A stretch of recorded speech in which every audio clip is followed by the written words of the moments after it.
Terima kasih Bapa. Kami mau katakan sama-sama Tuhan, bahwasanya Engkau baik Tuhan. Engkau sungguh baik, Engkau teramat baik ya Bapa.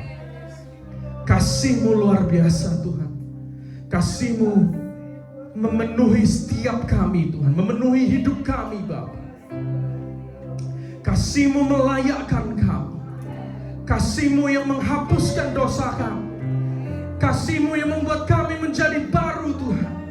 Kasih-Mu Tuhan yang mengangkat kami menjadi anak-Mu Bapa. Terima kasih Tuhan. Thank you Jesus. Tuhan, sebentar kami mau siap Tuhan untuk mendengarkan firman-Mu ya Tuhan. Kami percaya Bapa, apabila Engkau kirim Tuhan hamba-Mu Tuhan ke tempat ini, kami percaya ada pesan dari Tuhan yang spesial. Kami percaya Tuhan, firman-Mu hidup Tuhan dalam kehidupan kami. Firman itu tidak akan sia-sia ya Bapa. Dan firman itu Tuhan akan menjadi fondasi yang kuat untuk kami berjalan ya Tuhan. Terima kasih Bapa. Engkau berkati Tuhan hamba-Mu Tuhan yang akan menyampaikan firman-Mu ya Bapa. Biarlah firman itu Tuhan menjadi rema atas setiap kami yang mendengarkan, sehingga kami keluar pulang dari tempat ini Tuhan, ada sesuatu yang kami pegang, yaitu firman-Mu ya Tuhan, kebenaran-Mu Tuhan. Terima kasih Tuhan.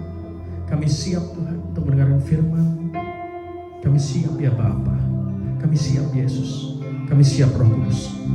Di dalam nama Tuhan Yesus Kristus, yang percaya dan siap mendengarkan firman Tuhan, kita sama-sama katakan amin. Shalom, shalom Bapak Ibu, saudara sekalian. Baik, sore hari ini bukan saya yang membawakan firman Tuhan, tetapi luar biasa Tuhan kirimkan hamba-Nya untuk kita semua pada hari ini Bapak Ibu. Saya akan perkenalkan sedikit, tapi mungkin nanti beliau bisa perkenalkan lebih lengkapnya. Bapak dan Ibu ini, Bapak Andreas dan Ibu Ratna dari New Jerusalem Evangelism, gitu ya. Jadi beliau datang ke Australia tidak terlalu lama waktunya, tetapi puji Tuhan sekali ada firman Tuhan yang mau disampaikan buat kita semua. Amin Bapak Ibu. Waktu dan tempat Bapak saya serahkan, silahkan Bapak.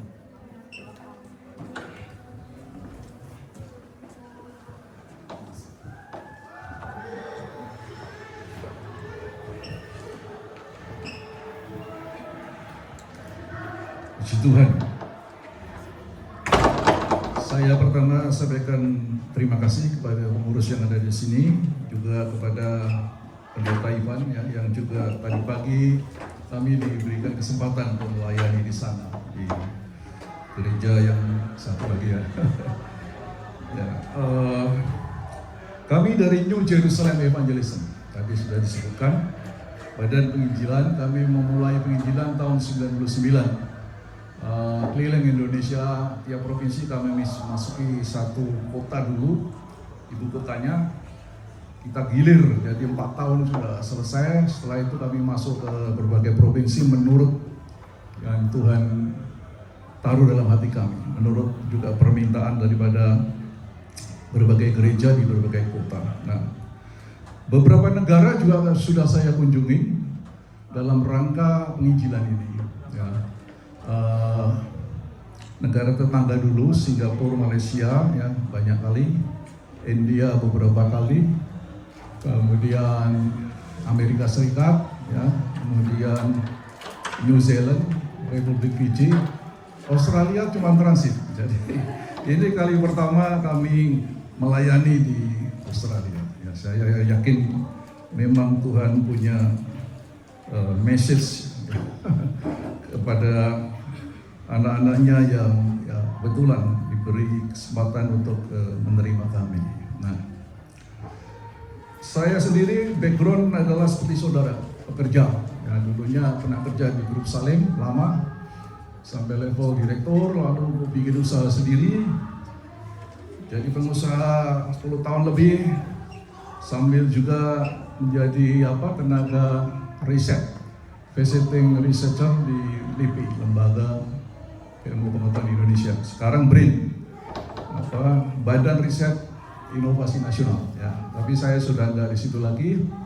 Kemudian saya pernah juga jadi tenaga ahli di DPR, House of Parliament di Indonesia beberapa tahun. Sekarang juga sudah pensiun ya. Dan jadi penginjil kurang lebih seperti itu. Dan saya datang bersama istri saya, Bu Ratna. Ya. Saya kira demikian untuk introduction, dan saya undang kita membaca firman Tuhan dari Lukas pasal 2.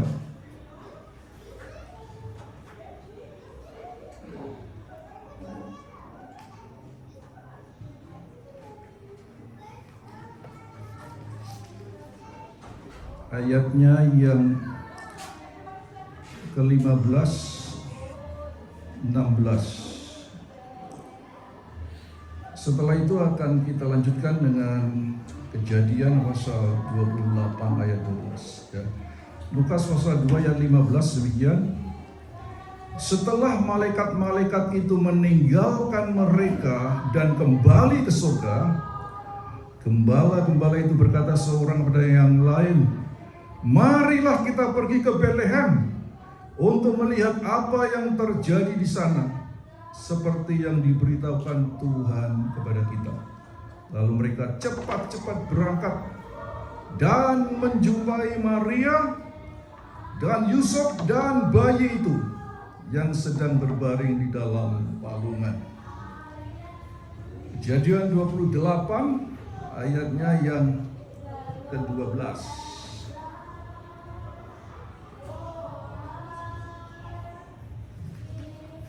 Katakan demikian.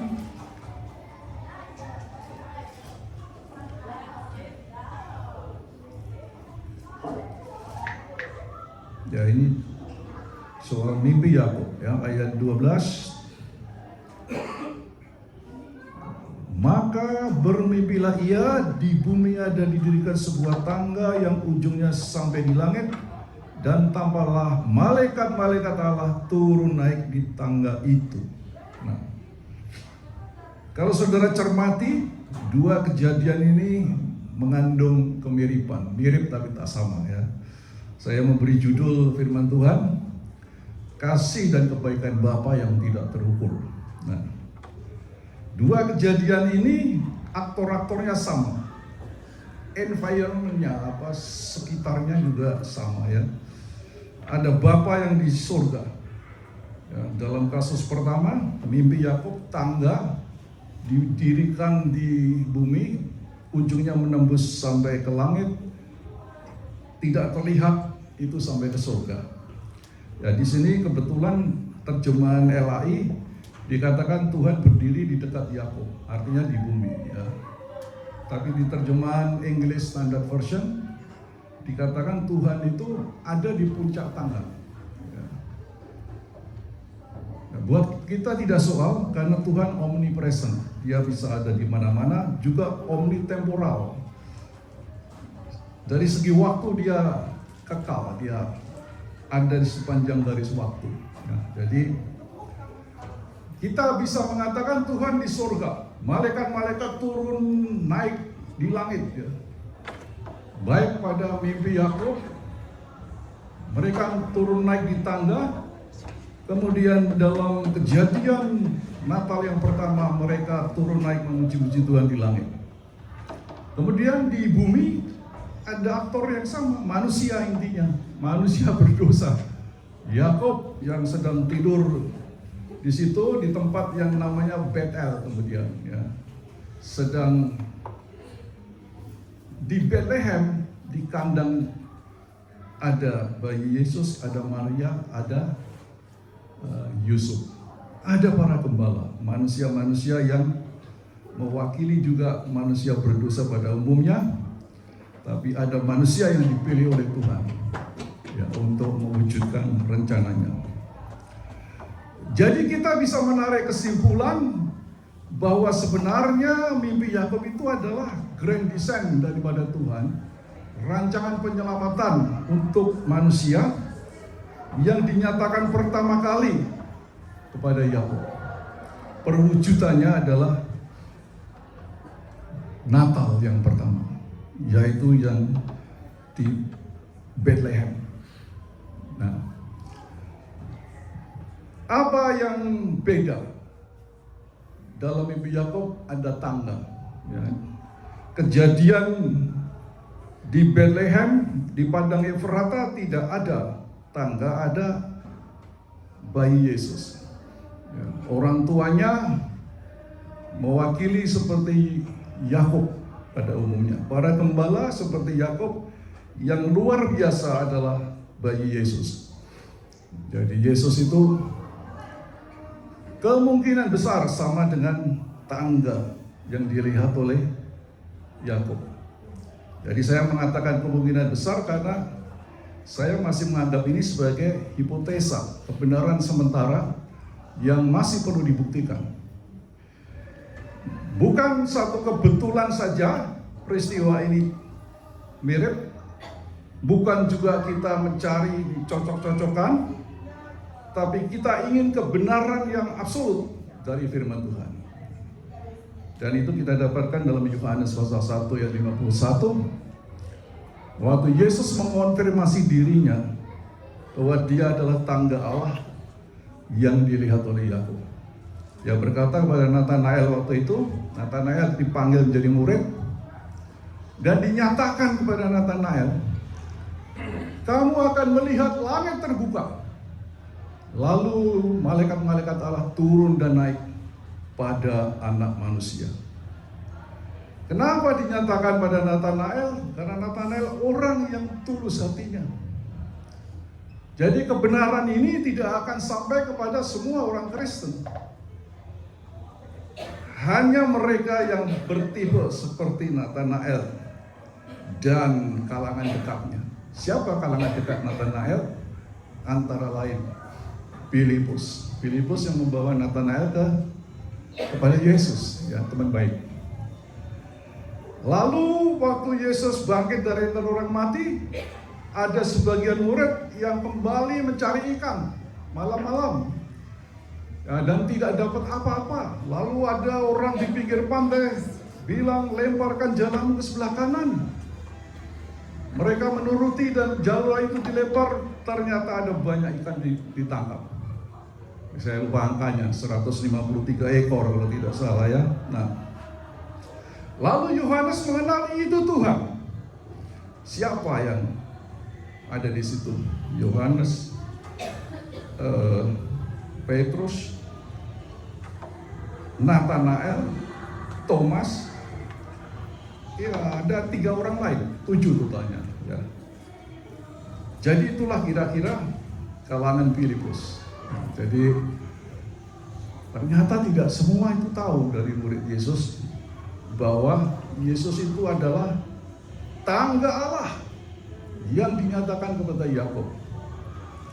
Demikian juga zaman sekarang, ya, kebenaran ini yang saya sampaikan kepada saudara tidak akan diketahui oleh semua orang Kristen. Ya. Tuhan punya cara untuk memilih. Itu adalah hal yang kita dapatkan dari kejadian sebelumnya, bagaimana dia menyatakan kepada Nathanael kebenaran itu. Nah, saudara, jadi intinya kebenaran yang pertama adalah Yesus adalah tangga Allah yang disediakan supaya manusia itu bisa ditarik, bisa datang kepada Allah Bapa dan kemudian bersama dengan Allah Bapa. Tanpa Yesus tidak mungkin orang sampai kepada Bapa dan hidup di surga. Yohanes 14 ayat 6. Akulah jalan dan kebenaran dan hidup. Tidak seorang pun sampai kepada Bapa kecuali melalui aku. Tapi sekarang kita tahu jalan itu tidak sama dengan jalan di kota Melbourne. Lurus-lurus datar. Lalu jalan interstate menuju Sydney misalnya. Ada tanjakan mungkin tidak seberapa. Ini adalah tangga. Setiap saudara melangkah satu langkah, di situ ada kenaikan. Ya. Naik lagi, satu langkah maju, naik lagi. Artinya bahwa di dalam Yesus harus ada kenaikan dimensi rohani. Nah, saya ingin membagi kepada saudara bagaimana Tuhan itu sudah sempat untuk menderita bagi kita. Bukan hanya di atas kayu salib. Justru pada saat dia mempersiapkan Natal yang pertama, dia sudah harus masuk ke dalam penderitaan Tuhan ini. Hanya Tuhan yang tahu. Kita manusia mungkin sulit untuk menyelami, tapi kita coba untuk memahami pada sore ini. Nah, jadi pada waktu Tuhan turun dari surga menuju kepada puncak Gunung Sinai pada zaman Musa, Keluaran pasal 19, maka dia turun itu dikatakan dalam pasal 19 ayat 15 sampai kurang lebih ayat 18, turun dalam api, disertai ada guruh dan kilat terjadi, sabung menyabung, lalu asap membubung tinggi menutupi seluruh Gunung Sinai. Gunung Sinai bergetar karena Tuhan mendarat di atasnya. Peristiwa yang luar biasa yang nanti berkaitan dengan kelahiran Yesus. Ya, nah. Jadi Tuhan datang di situ itu sudah contoh bahwa dia itu sebetulnya mereduksi dimensi dirinya, dimensi roh daripada Tuhan. Tuhan ada di puncak tangga, artinya bahwa dia itu dimensinya tidak terbatas, karena ujung tangga itu tidak tahu di mana. Kita tahunya ya di surga. Ya, itu satu keadaan di mana dimensinya sangat tinggi, tidak terbatas. Contoh, kekuasaannya tidak terbatas, dimensi kekudusannya tidak terbatas, dimensi hikmahnya tidak terbatas. Seluruh alam semesta dicipta oleh Tuhan. Dimensi Allahi yang lain, kasihnya tidak terbatas. Itu dimensi Tuhan, dimensi Allahi yang tidak terbatas. Sebaliknya, manusia seperti Yakub, seperti para gembala, Yusuf sangat terbatas. Maria terbatas. Karena manusia yang jatuh dalam dosa itu sudah kehilangan dimensi Allahi. Adam dan Hawa jatuh dalam dosa, dimensi Allahinya hilang total. Sebab itulah dia harus diusir keluar dari Taman Eden. Karena apa? Nah, waktu Tuhan turun di puncak Sinai tadi, dia memerintahkan supaya orang Israel hanya ada di lereng ke bawah, di kaki bukit ke bawah. Musa harus membuat batas. Barang siapa melanggar batas itu, berani melompat atau masuk, bahkan menyentuh batas itu, dikatakan dia akan mati. Lalu para imam boleh naik sampai lereng. Ya. Dan Tuhan bilang lagi, kalau di puncak, di sekitar puncak dibuat batas lagi. Itu batas untuk para imam. Para imam tidak boleh naik lebih tinggi. Mereka juga akan dilanda oleh Tuhan sehingga akan mati. Hanya 2 orang yang boleh sampai di puncak, Musa dan Harun. Karena 2 orang ini punya dimensi rohani yang tinggi, yang menurut skala Tuhan, skala dari tangga Allah tadi, sudah cukup tinggi untuk bisa berhadapan dengan Tuhan. Kalau kita merindukan surga, dimensi kita juga harus tinggi.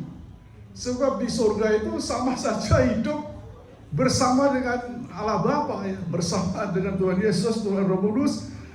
Dimensi Tuhani mereka tidak terbatas. Hanya yang berdimensi tinggi yang bisa untuk bersama mereka. Adam harus diusir dari Taman Eden. Karena dia sudah kehilangan dimensi rohnya yang tinggi, dimensi alahinya. Adam itu punya karakteristik dan dimensi alahi waktu dia masih di Taman Eden. Begitu dia jatuh dalam dosa, dimensi itu lenyap menjadi dimensi manusiawi yang rendah. Itu sebabnya kita ini dibatasi oleh 4 dimensi: panjang, lebar, tinggi, waktu. Semua kita akan mati, itu namanya punya batas waktu. Persis seperti alam semesta juga. Bintang-bintang juga akan lenyap pada waktunya.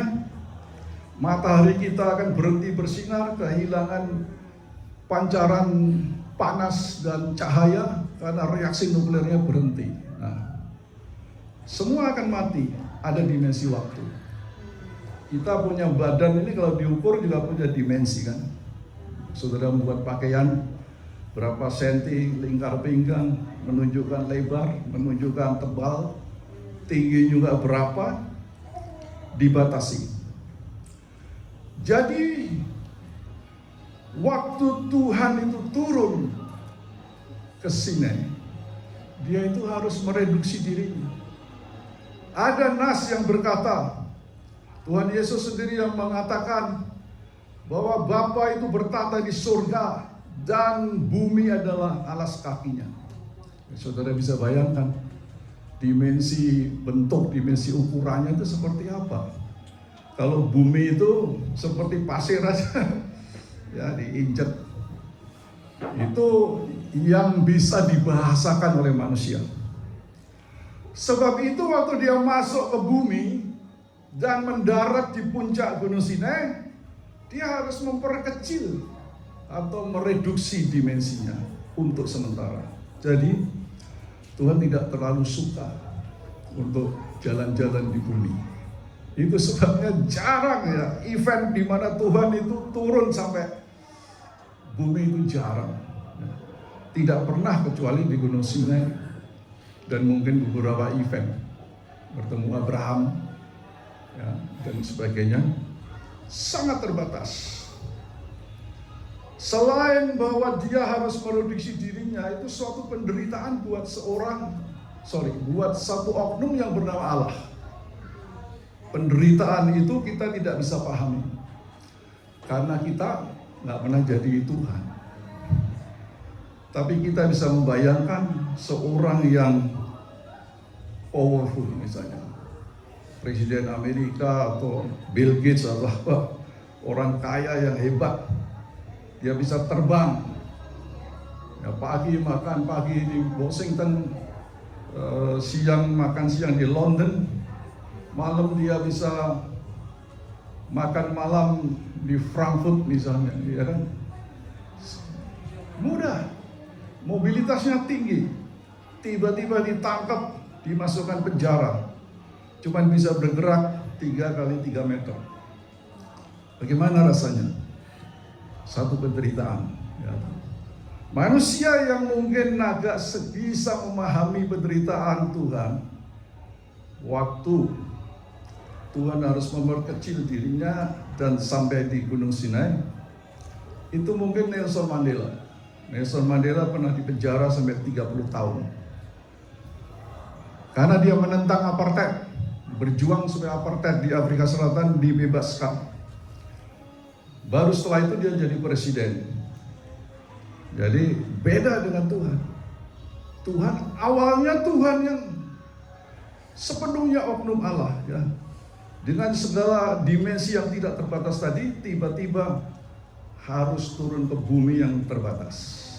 Nah, saya akan masuk bagaimana Tuhan menjadi manusia. Yohanes pasal 1 ayat 14. Dia menjadi seperti kita. Ini masuk dalam tahanan yang namanya sel-sel tubuh, daging dan tulang. Ya. Dia dilahirkan, dia jadi bayi, dia merangkak, dia belajar berjalan. Kemana-mana dia juga jalan kaki dalam pengabaran Injil di seluruh Israel. Padahal dulu dia bisa terbang dari bintang satu bintang lain, ya, secepat kilat. tiba-tiba seperti masuk dalam sel, dikurung. Dalam sel selama masa hidup dia, selama dia jadi manusia, itu adalah 33 tahun. Satu penderitaan buat oknum yang disembah dan dipuja sebagai Tuhan. Yang lain lagi adalah pada waktu Tuhan itu harus masuk ke dalam tubuh Maria, khususnya menjadi embrio dalam rahim Maria. Itu lebih dahsyat lagi, ya kan? Lebih kecil lagi. Tuhan masuk ke bumi aja udah susah. Dia harus mereduksi dimensinya supaya dia bisa berada di puncak Sinai. Pada waktu dia harus masuk ke dalam rahim Maria dalam wujud Roh Kudus yang masuk, lalu kemudian jadi embrio, jadi bayi yang lahir diberi nama Yesus. Itu jauh lebih berat lagi. Karena apa? Tuhan menghadapi masalah seperti tadi saya sudah sampaikan. Tidak ada manusia yang bisa dekat dengan dia, dan manusia itu hidup. Karena semua manusia udah jatuh dalam dosa. Gambar Allah dalam diri manusia, dimensi Allahi, karakter-karakter Allahi sudah lenyap oleh dosa. Nah, justru itu yang Tuhan mau restorasi melalui kelahiran Yesus. Tapi bagaimana dia masuk ke dalam tubuh Maria?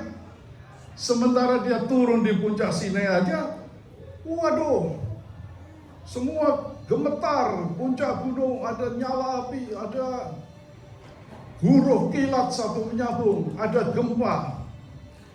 Bagaimana bisa dikandung dalam manusia? Manusianya akan mati. Itu sebabnya Tuhan menghadapi masalah yang saya sebut sebagai masalah maha besar.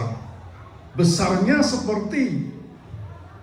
hampir seperti Tuhan sendiri. Tapi masalah itu dia selesaikan. Artinya dia harus turun mereduksi dirinya lebih kecil lagi. Dimensi spiritnya mendekati dimensi spirit dari Maria. Tidak bisa terlalu tinggi. Sementara Maria di sini rendah, dimensi Tuhan tetap di sini, Maria akan mati, tidak tahan. Itu sebabnya apa yang dialami oleh Tuhan itu saya sebut sebagai penderitaan yang besarnya maha besar, hampir sebesar Tuhan sendiri. Nah, saudara, jadi apa yang kemudian Tuhan lakukan? Dia harus mereduksi dirinya seperti Maria. Karena apa? Maria, kita menyimpang sedikit ya. Kalau kita punya balon, dia dalam posisi kempes itu 2 dimensi. Karena seperti kertas, bisa ditaruh di sini. Begitu kita tiup, ada udara. Udara itu 3 dimensi. Dia masuk, dia menggelembung. Ya. Sehingga jadi 3 dimensi. Jadi antara balon yang 3 dimensi dengan balon yang kempes yang 2 dimensi hanya ada perbedaan 1 dimensi. Tidak boleh, tidak bisa perbedaan dimensi yang terlalu besar. Tuhan masuk ke Maria, Roh Kudus masuk ke Maria, Maria akan mati. Jadi Tuhan harus memperkecil dirinya. Itulah sebabnya dalam Filipi pasal 2 ayat 5 dan sampai 7. Rasul Paulus menulis dalam bahasa yang lebih sederhana bagaimana Tuhan Yesus sudah mengosongkan dirinya dan mengambil rupa sebagai seorang hamba. Padahal dulu dia adalah Tuhan sebelum peristiwa Natal itu. Nah, hanya dengan mereduksi diri dimensinya itu udah mirip dimensi manusia, seperti Maria, tidak jauh dari situ. Dia bisa dikandung. Kalau tidak, Maria mati. Ya siapa yang bisa? Baru turun di puncak Sinai aja udah menggelegar-gelegar gempa, api. Dan kenapa Tuhan memilih jalan itu? Kenapa tidak dia basmi saja manusia berdosa dan ciptakan yang baru seperti zaman air bah? Itu yang saya sebut sebagai kasih yang tidak terukur. Kita melihat bahwa dengan cara itu Tuhan laksanakan, berarti tidak ada cara yang lain. Ya, sehingga kalau kita diberi tawaran menjadi anak-anak Allah, itu karena tadi ya, Tuhan sudah berhasil untuk mewujudkan kasih-Nya yang tidak terukur dengan cara yang begitu dahsyat, tidak terpikirkan. Sehingga Maria mengandung, melahirkan anak, dan anak itulah Yesus Kristus yang jadi juru selamat kita. Nah saudara, tibalah kita jadi pada satu pertanyaan penting. Kita yang sudah dipanggil menjadi orang percaya, apakah yang kita harus lakukan supaya kita berlayak untuk menerima kasih dan kebaikan yang tidak terukur itu? Daud berkata bahwa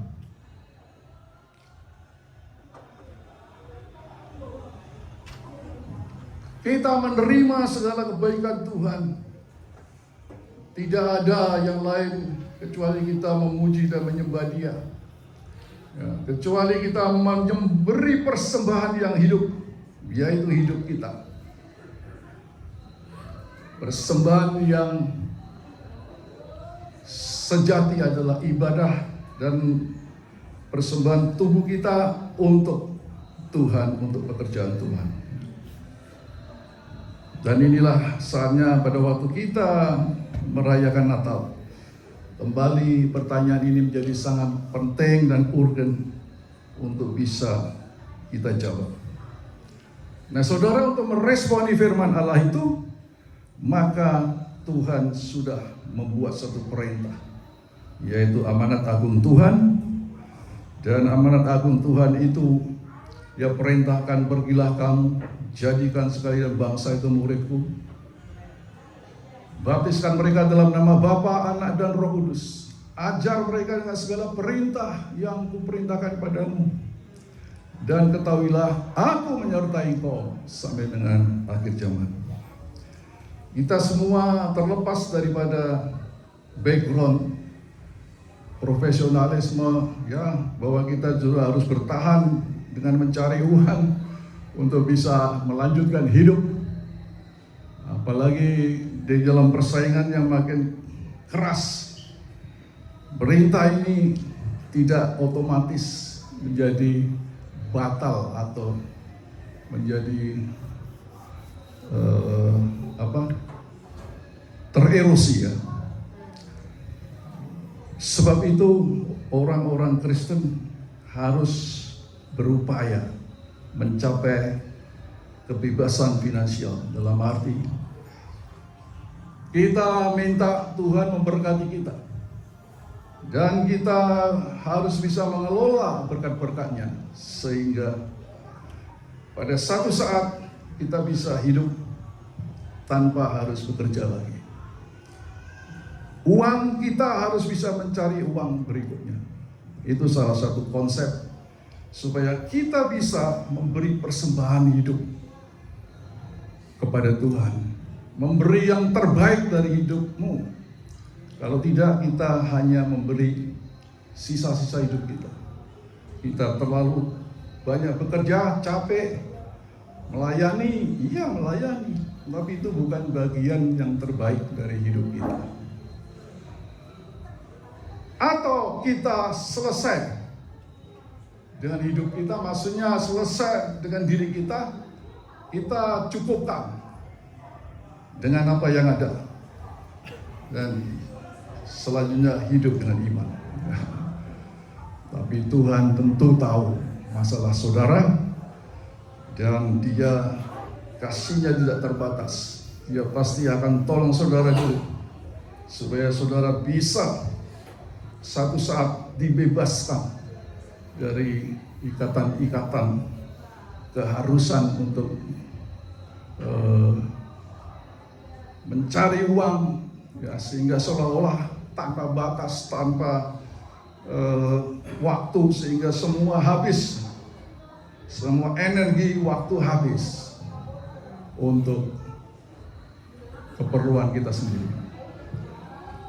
Saudara, Tuhan terlalu mengasihi kita, dan saya menutup firman Tuhan ini bahwa kasih Tuhan yang tidak terukur itu sudah diberikan untuk saudara. Sebab itu, apa halangan Tuhan untuk memberkati saudara? Apa halangan Tuhan untuk menyembuhkan saudara? Apa halangan Tuhan untuk membebaskan saudara dan memberi hidup, di mana kita bisa memberi persembahan yang harum di hadapan Tuhan. Dan persembahan itu adalah hidup kita dalam melaksanakan amanat agung, dalam memenangkan jiwa-jiwa. Australia diberikan untuk saudara, karena saudara sudah diberikan hidup di sini. Amin. Saya undang saudara berdiri. Kita akan masuk dalam doa. Mari kita renungkan kembali firman Tuhan dan segala kasih Tuhan yang tidak terukur. Sesuatu yang mustahil untuk dikerjakan, tapi Dia tetap kerjakan. Yang melalui penderitaan yang maha besar sebagai Tuhan, tetapi Dia menjadi manusia yang serba terbatas 33 tahun lebih. Apakah kita hanya akan memberi sisa-sisa hidup kita untuk Dia? Karena Dia membutuhkan kita supaya menjadi saksinya di Melbourne dan di Australia. Mari kita berdoa. Bapa yang di surga, belas kasih-Mu kiranya melimpah, kasih setia-Mu, kasih sayang Tuhan yang tidak pernah surut, semakin melimpah kepada seluruh jemaat-Mu, hamba-hamba-Mu yang ada di tempat ini. Tuhan, kami semua perlu kebutuhan hidup, kami perlu uang, kami perlu dana-dana. Tapi kami tahu bahwa cinta akan uang akan menghancurkan kehidupan rohani kami. Sebab itu berkatilah Tuhan siapapun yang meresponi firman-Mu, yang merindukan untuk dapat hidup dan melayani Tuhan dengan kebebasan, dengan segala porsi yang maksimal untuk Tuhan. Berkati Tuhan, apapun yang dikerjakan, mereka berhasil. Engkau yang menghardik belalang melompat dari ladang-ladang mereka. Berkati lumbung mereka supaya penuh dengan padi, dengan gandum, dan tempat pengirikan dengan minyak dan anggur. Dan mereka akan masuk keluar kota menjadi saksi bagi Tuhan, saksi bagi kebaikan Tuhan, bagi penebusan Tuhan, saksi bagi Tuhan Yesus yang akan datang dari belakang. Dan Tuhan juga akan menjamah siapapun yang menderita sakit, kelemahan tubuh, cacat-cacat tubuh, bekas-bekas operasi, malfungsi, organ-organ yang tidak berfungsi secara baik dan sempurna. Di dalam nama Tuhan Yesus sudah disembuhkan.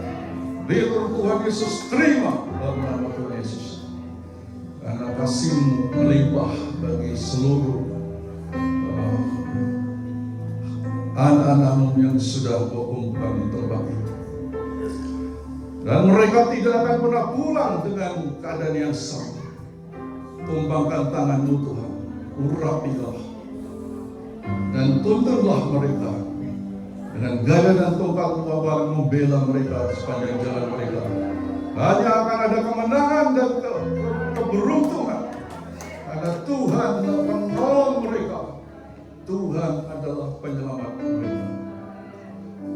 Tapi juga hamba Pak Ivan, keluarganya yang sudah mempercayakan untuk mengembalakan mereka, para pengurus di tempat ini, para pelayan Tuhan, aktivis Tuhan, berkati semua, urapi Tuhan, dan tingkatkanlah dimensi mereka, supaya mereka semakin giat di dalam ladang Tuhan. Terpujilah Tuhan, di dalam nama Tuhan Yesus kami sudah berdoa. Amin.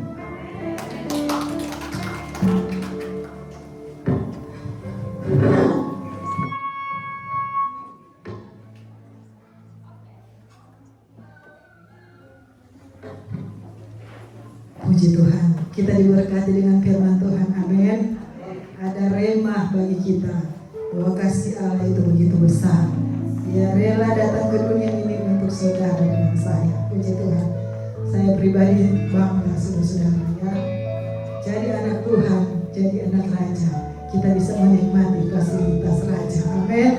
Puji Tuhan, Tuhan memberkati Bapak Gembala, Bapak Pendeta Andreas, Tuhan berkati buat pelayanannya. Saat ini kita akan bawa korban persembahan. Mari kita menyanyi itu pujian ajaib, sungguh ajaib, kasih Yesus bagiku. Haleluya.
Shalom jemaat Tuhan, salam sejahtera bagi kita semua.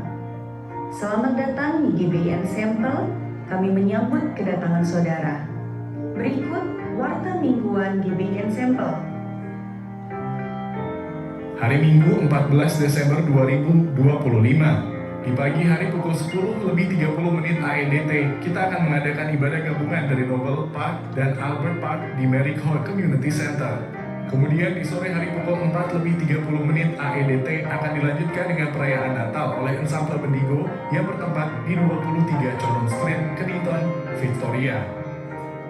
Ibadah Natal gabungan untuk Ensemble Noble Parks dan Albert Parks akan diadakan pada hari Kamis, 25 Desember 2025, pukul 11 pagi waktu AEDT di Mary Hall Community Center, 224 Dunk Street, Albert Park, Victoria. Hari Kamis ada ibadah menara doa jam 5 pagi. Ibadah pemuridan terakhir akan dilaksanakan pada hari Selasa 9 Desember 2025. Kegiatan ini akan dimulai kembali pada hari Selasa 3 Februari 2026. Ibadah 738 akan kembali dilaksanakan mulai tanggal 6 Februari 2026. Bagi saudara yang ingin memberikan persembahan atau persepuluhan secara digital, silahkan melihat pada nomor yang ada di layar atau scan QR Code yang ada di amplop persembahan. Berikut adalah laporan keuangan untuk minggu ini. Kami ingin mengucapkan terima kasih atas persembahan yang telah Bapak dan Ibu berikan.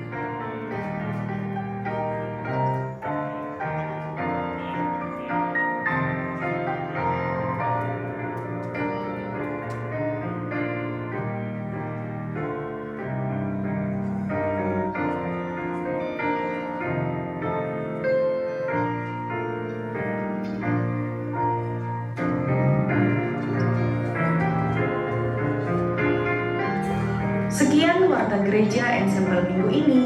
Tuhan Yesus memberkati. Puji Tuhan, kita sudah dengar pengumuman, saatnya kita akan tutup ibadah kita. Mari sedang jemaat kita bangkit berdiri, kita mau tutup ibadah kita pada sore hari ini. Yesus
kami kepada-Mu Bapa. Terima kasih untuk firman-Mu hari ini yang mengingatkan kami betapa Engkau Allah kami yang agung, yang mulia, yang tak terjangkau oleh pikiran kami. Namun Engkau datang ke dalam dunia, meniadakan keberadaan-Mu, bahkan membatasi diri-Mu sebagai Allah yang tak terpahami, namun oleh kebaikan-Mu, oleh anugerah-Mu dan kasih-Mu, Engkau izinkan kami boleh mengenal Engkau.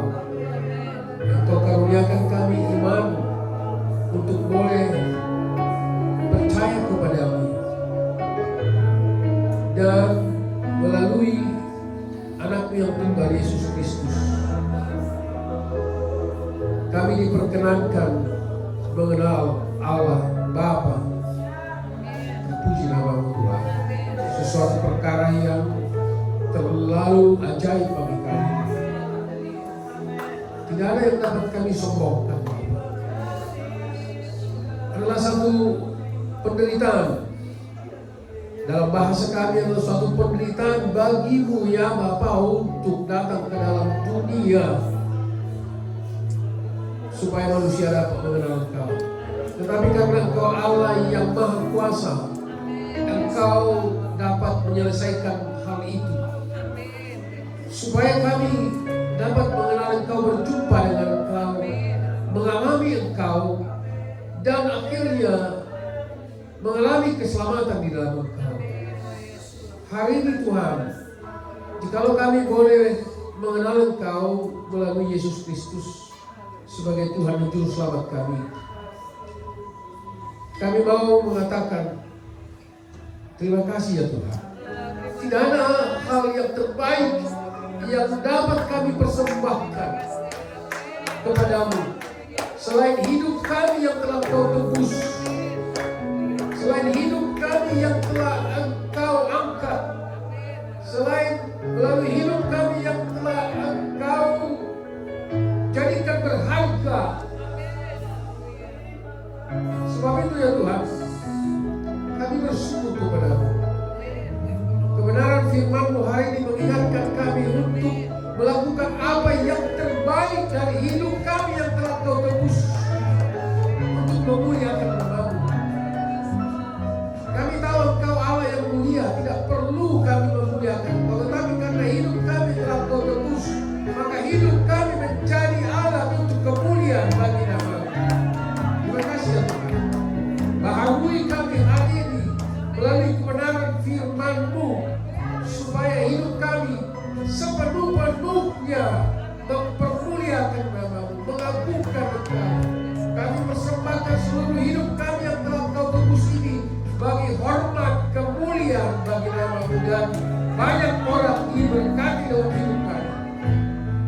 Terima kasih Tuhan untuk firman-Mu hari ini yang juga mengingatkan kami untuk menaikkan doa kami. Bapa, penuhkanlah kami dengan Roh-Mu yang kudus. Tiap-tiap hari kami perlu Roh-Mu yang kudus untuk memampukan kami tak terbatas hidup sebagaimana Engkau kehendaki.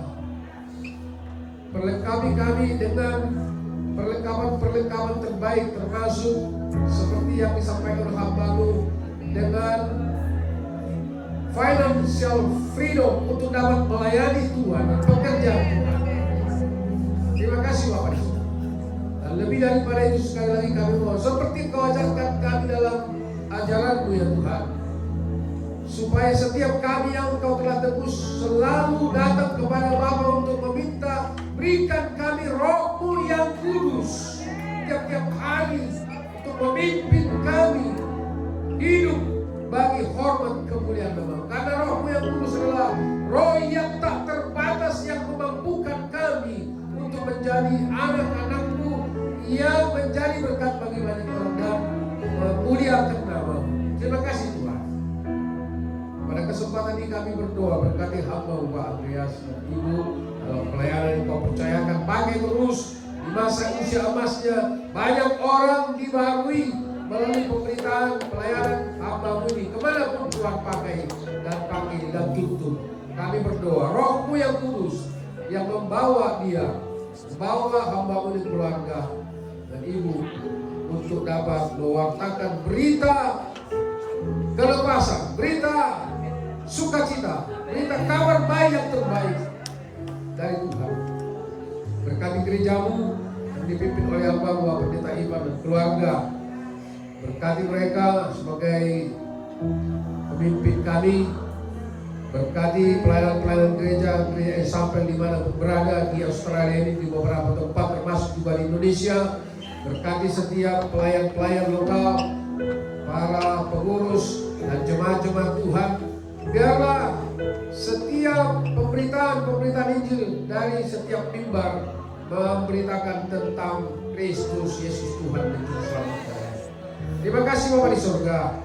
Kami berdoa di mana kami tinggal saat ini di negara ini, jadikan kami alat berkat di tangan Tuhan. Berkati bangsa dan negara ini. Berkati setiap kehidupan masing-masing keluarga lepas keluarga, pribadi lepas pribadi. Apapun yang Tuhan telah percayakan dan sedang Tuhan percayakan, biar kami pakai itu untuk kemuliaan nama Tuhan. Berkati bangsa dan negara kami, khususnya daerah Sumatera, mulai dari Aceh, Sumatera Utara, Sumatera Barat yang sedang dilanda oleh banjir bandang. Bapa, kami berdoa, mohon belas kasih-Mu Bapa untuk saudara kami. Ada umat Tuhan di sana, ada orang-orang yang tidak bersalah tetapi mengalami penderitaan oleh karena tangan-tangan dan hati dari setiap orang yang lemah, yang rakus. Kami berdoa dalam nama Yesus, Engkau tolong mereka. Dan sedangkan para pemangku kekuasaan di tengah bangsa dan negara kami, orang-orang yang melakukan atau menjalankan kekuasaan melampaui hal yang sewajarnya, kami berdoa tolong Tuhan Engkau ingatkan mereka supaya apa yang mereka kerjakan, mereka tahu bahwa harus mengerjakan sesuatu yang juga takut kepada Tuhan. Terima kasih Tuhan, pemulihan dari Tuhan terjadi bagi saudara kami, bagi masyarakat Indonesia khususnya di Sumatera yang sedang mengalami bencana. Bapa, biarlah kiranya Engkau menolong dan menguatkan mereka. Terima kasih Bapa di surga. Kami berdoa buat perayaan Natal pada bulan-bulan Desember ini di setiap gereja, di setiap komunitas-komunitas Kristen. Biarlah berita-berita Natal yang disampaikan adalah berita yang terus mengingatkan jemaat Tuhan bahwa Tuhan Allah adalah Allah yang penuh kasih, dan sekaligus kami mempersiapkan jemaat Tuhan untuk menyambut kembali kedatangan Tuhan yang kedua kali, bukan lagi sebagai bayi tapi sebagai Raja di atas segala raja. Demikian kami yang ada di sini juga, setiap kali kami merayakan Natal, biar kiranya Engkau membawa iman kami kepada kedatangan-Mu kembali sebagai Tuhan, sebagai Raja di atas segala raja, sehingga kami senantiasa siap sedia dalam segala hal. Terima kasih Bapa di surga. Inilah seluruh kehidupan kami dalam tangan kasih-Mu kami bertaruhkan. Kami milik-Mu, kami tahu Engkau Bapa yang sanggup menolong kami. Jikalau perkara-perkara kekekalan telah Engkau sediakan dan kerjakan bagi kami, maka perkara-perkara yang sesaat di tengah dunia yang sementara ini pun Engkau Tuhan kami yang berkuasa mengadakan dan menyediakan bagi setiap anak-anak-Mu. Terima kasih Bapa di surga. Sebagaimana Engkau ajarkan kami berdoa dengan iman, kami naikkan doa kami. Bapa kami yang di surga, dikuduskanlah nama-Mu, datanglah kerajaan-Mu, jadilah kehendak-Mu di bumi seperti di surga. Berikanlah kami pada hari ini makanan kami yang secukupnya, dan ampunilah kami akan kesalahan kami, seperti kami juga telah mengampuni orang yang bersalah kepada kami.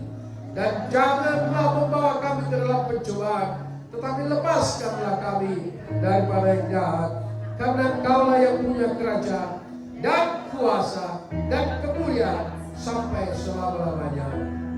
Akhirnya saudara-saudara kekasih dalam Tuhan Yesus Kristus, pulanglah dengan damai sejahtera Allah, dengan iman terimalah berkat sempurna dari Bapa di surga, persekutuan dari Tuhan Yesus Kristus, serta penghiburan yang tak terbatas dari Roh-Nya yang kudus beserta kita hari ini sampai Maranatha, Kristus Yesus datang kembali. Yang percaya sama-sama katakan amin.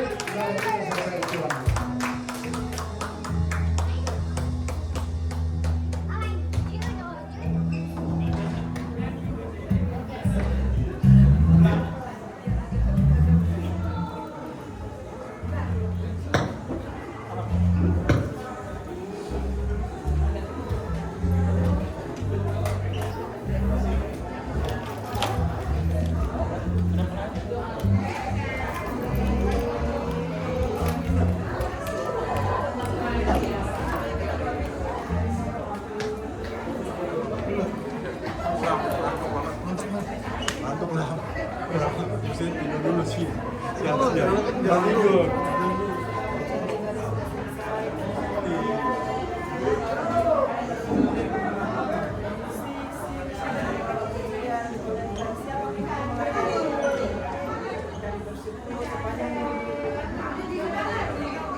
Kita undang Ibu Gembala, Ibu Ratna untuk berdoa buat ini Gracia dan Stephen. Mereka engagement. Ya, biar sehat, kuat, diberkati, apapun kebutuhan Tuhan cukupkan. Aja di sini.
Sehingga Engkau berkenan memberkati kehidupan mereka pribadi, pas pribadi maupun saat mereka bertunangan yang sudah dilakukan maupun saat menikah nanti. Tuhan berkati Tuhan dalam nama Tuhan Yesus. Kami serahkan Tuhan kedua anakmu ini Tuhan, pimpin Tuhan langkah-langkah berikutnya Tuhan, dan jadikan mereka seluruh hidupnya anak-anakmu yang takut akan Engkau Tuhan, berbakti kepada orang tuanya Tuhan, hormat kepada orang tuanya Tuhan, yang juga menjadi saksi-Mu Tuhan, sekarang selama-lamanya, yang juga menjadi penjara jiwa berikutnya, memenangkan jiwa, menjadi saluran berkat-Mu Tuhan, untuk Melbourne bahkan untuk Australia ini Tuhan, kemanapun mereka bertangan Tuhan, ada di atas mereka, Kau tumpahkan di atas mereka, memberkati mereka Tuhan. Urapan baru, anggur baru, minyak baru ada pada kedua anakmu ini, baik Stephen maupun Gracia Tuhan, dalam nama Tuhan Yesus.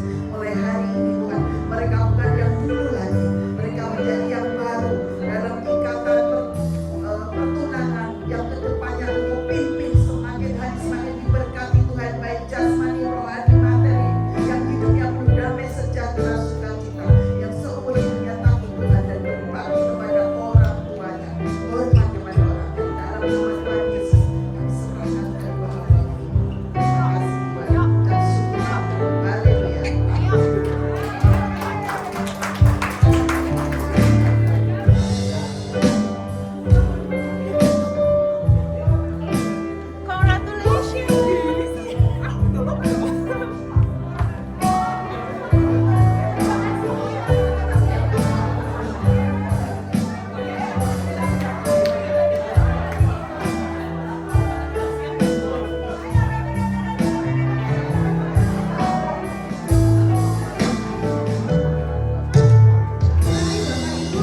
Bisa maju, kita bawa bersama. Yang bisa.